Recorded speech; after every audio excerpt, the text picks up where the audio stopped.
Sir thank you so much Vijayawada media అందరికీ మమ్మల్ని coverage చేయనీకి వచ్చినందుకు, మమ్మల్ని ఎంకరేజ్ చేయనీకి వచ్చినందుకు. గోదావరి గట్టుపైన నేను ఇంతకుముందుకు ప్యూర్ పల్లెటూరు తెలంగాణ కథ చేసిన. దాని తర్వాత 3 ఏళ్ళు గ్యాప్ తీసుకొని ఈ సినిమా చేస్తున్న. ప్యూర్ పల్లెటూరు ఆంధ్ర వైబ్లో, గోదావరి వైబ్లో ఈ సినిమా చేసినాం. పొద్దున్నే కనకదుర్గమ్మ దర్శనం కూడా చేసుకున్నాం. చాలా చాలా ఎంకరేజ్మెంట్ వస్తుంది మీ సైడ్ నుంచి, అందుకే మిమ్మల్ని కలుద్దామని వచ్చిన. మీ అందరికి మా సినిమా నచ్చుతుందని అనుకుంటున్నాను. మీరు చెప్పండి, ఐ మీన్ మీకు ఏమైనా క్వశ్చన్స్ ఉన్నా ఏమున్నా. యా ఇది మే 8కి రిలీజ్ అవ్వబోతుంది ఈ సినిమా. ప్యూర్ కూల్ సమ్మర్లో కూల్ బ్రీజీ వైబ్ ఇచ్చే సినిమా. మేము ప్రమోషన్స్ కూడా అట్లే చేస్తున్నాం.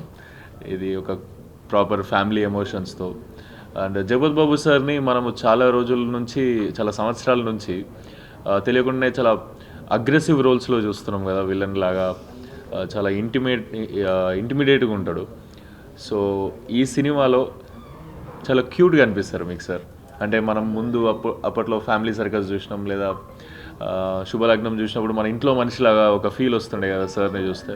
మళ్ళీ ఈ సినిమాతోని చాలా సంవత్సరాల తర్వాత సార్తో చేయడం కూడా చాలా హ్యాపీ అనిపిస్తుంది. మీ అందరికి కూడా నచ్చుతుంది అనుకుంటున్నాను. కసిరెడ్డి అన్న, నేను ఇందాక అన్నట్టు తెలంగాణ హైదరాబాద్లో పుట్టి పెరిగిన. సో నాకు ఈ స్లాంగ్ మస్తు కష్టమైంది. అన్ననే చాలా హెల్ప్ చేసిండు గోదావరి వైబ్ని పట్టుకోవడానికి, స్లాంగ్ని పట్టుకోవడానికి.